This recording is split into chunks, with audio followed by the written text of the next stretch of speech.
Welcome. What does the right to communicate to the public mean, and when is this right most likely to be infringed? During this short video, I will answer these questions and hopefully make it easier for you to understand this topic.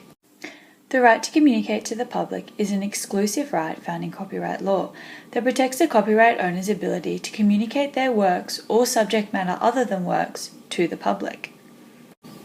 Under copyright law, works include literary works, dramatic works, musical works, or artistic works.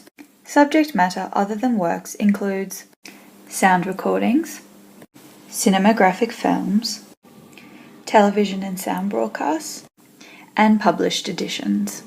The right to communicate to the public protects copyright owners of all of the aforementioned materials, except owners of published editions. It is a direct infringement of copyright law for a person to communicate any of these materials to the public if they are not the copyright owner, nor do they have permission or authorization from the copyright owner. In order to understand when this right is most likely to be infringed, we will take a look at the meaning of communicate and who constitutes the public. What is meant by communicate? Communicate means to make available online or electronically transmit a work or other subject matter. For all forms of communication, other than broadcasts, the person who is deemed to have communicated the material is the person responsible for determining the content of the communication.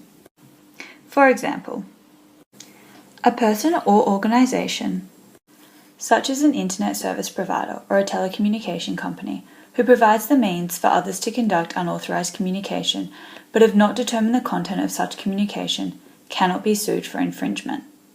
Further, a person accessing material online, for example, by clicking on a link, is also not responsible for determining the content communicated. Remember, in order for it to be an infringement of the communication right, it must be a communication to the public. So who is the public? To the public does not translate to mean in public, nor does it mean that the material was accessed or accessible to a large group of people at once.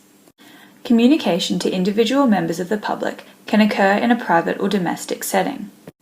The meaning of the public was broadly interpreted as a result of the decision in Telstra and Australasian Performing Right Association Limited to mean the copyright owner's public. It is more likely to be held to be the copyright owner's public if the communication in question is accessible by any member of the public and is of a commercial nature or threatens the copyright owner's economic interests. Therefore, forwarding of a text via email to a single recipient would not constitute communication to the public. However, electronically transmitting cinematographic film by individual subscribers of an internet service provider without the copyright owner's authority to other individuals who could download the material would constitute communication to the public.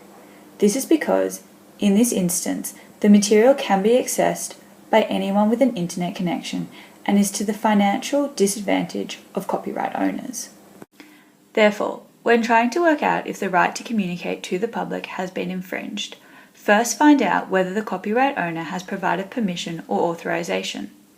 If they have not, and the material falls under a protected work or other subject matter, ask yourself, were they responsible for determining the content communicated?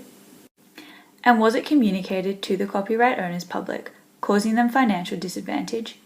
If the answer to the two last questions is yes, it is likely the right to communicate to the public has been infringed.